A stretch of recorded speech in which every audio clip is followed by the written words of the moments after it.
এবার কি বলছিস? আমি আমলা পাউডার, রেঠা পাউডার, আর কি আছে ভেংরাজ পাউডার, হাবিসকাস পাউডার, এগুলো ইউজ করবো।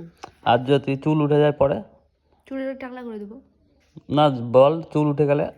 চুল উঠে গেলে পয়সা পাপাস। এটা কি চুল ওঠে? ওঠে না। আচ্ছা, কেন ওঠে না কেন? এগুলো সব হার্বাল পাউডার, হার্বাল পরে প্রোডাক্ট। আবার বলবি না তো যে চুল উঠে যাচ্ছে এটা মেখে? না, বলবো না। না? না। আর যদি চুল উঠে যায় তাহলে কি হবে? আর যদি চুল বড় হয় তাহলে কি হবে? না, যদি চুল বড় হয় না, চুল তো এমনি স্বাভাবিকভাবে বড় হয়, চুল যদি উঠে যায় এরপরে তাহলে কি হবে? তাহলে কাটবো, টাকা ফেরত দেবো।